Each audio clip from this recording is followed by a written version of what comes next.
कांद्री येथे दुकानासमोर लघवी करण्याच्या वादातून दुकान मालकाला मारण्याची धमकी देणाऱ्या दोघांवर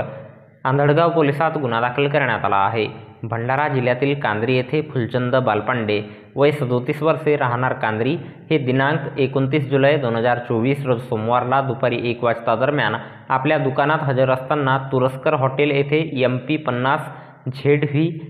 8093 या क्रमांकाची पवन ट्रॅव्हल्स येऊन थांबली आणि त्यामधील प्रवासी हे उतरून फुलचंद यांच्या दुकानासमोर लघवी करण्याकरिता आले. त्यावेळी त्यांच्या दुकानात त्यांची आई आणि त्यांची पत्नी बसलेले होते, म्हणून फुलचंद यांनी त्या प्रवाशांना ही लघवी करण्याची जागा आहे का असे बोलून तुरस्कर हॉटेलचे मालक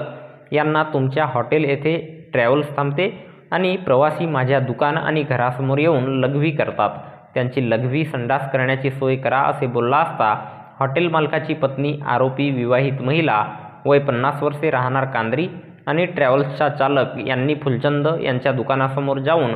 त्याला शिवीगाळ केली आणि मारून टाकण्याची धमकी दिली. या प्रकरणी फिर्यादी फुलचंद बालपांडे यांच्या तक्रारीवरून आंधळगाव पोलिसांनी दोन्ही आरोपींवर विविध कलमान्वये गुन्हा दाखल केला असून या घटनेचा पुढील तपास पोलीस हवालदार तडवेकर हे करीत आहेत. तर आरोपींची नावे पोलिसांच्या वतीने उघड करण्यात आलेली नाहीत. तर याबद्दलची माहिती भंडारा जिल्हा पोलीस दलाच्या वतीने दिनांक 30 जुलै 2024 रोज मंगळवारला एका प्रसिद्धीपत्रकाच्या माध्यमातून देण्यात आली आहे.